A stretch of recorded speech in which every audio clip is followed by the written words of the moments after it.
Pemirsa, lanang diduga melakukan pungli di SPBU terhadap sopir truk diamankan polisi. Sesudah videonya viral di media sosial. Juru video yang beredar di media sosial yang berdurasi sekitar 15 detik, selik lanang datangi truk di area SPBU diduga melakukan pungli. Menyikapi hal tersebut, Polsek Banyung Lencir cepat bertindak dengan ngamankan lanang berinisial J, warga Banyung Lencir Kabupaten Muba untuk dimintai keterangan pada Rabu 17 September 2025. Sesudah diperiksa oleh polisi, terungkap aman lanang tersebut membantah melakukan pungli. Dirinya mengaku cuma minta korek api pada sopir truk yang lagi stop di SPBU. Assalamualaikum warahmatullahi wabarakatuh. Saya nama Dian Febriati, ingin mengklarifikasi atas video viral di TikTok di SPBU Pertamina Banyung Lencir Indah, bahwa di video tersebut saya tidak merasa melakukan pungli.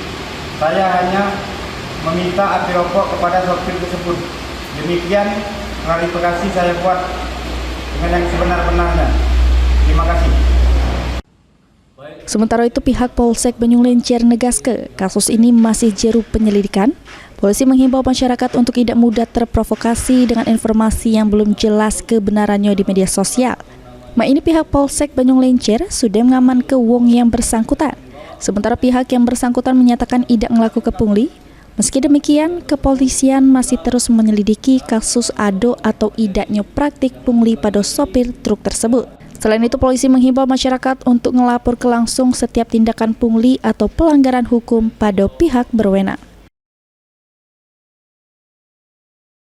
Adanya viral pelaku pungli di SPBU Banyung Lencir Indah, jadi kami sudah memintai klarifikasi terhadap inisial J, dan inisial J mengakui bahwa video tersebut adalah beliau.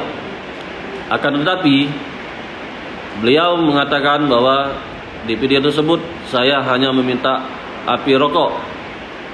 Oleh sebab itu, dengan adanya viral pungli tersebut, dimohon kepada para sopir yang merasa dipungli oleh inisial J tersebut yang ada di video, silakan melaporkan kepada kami di Polsek Banyung Lencir.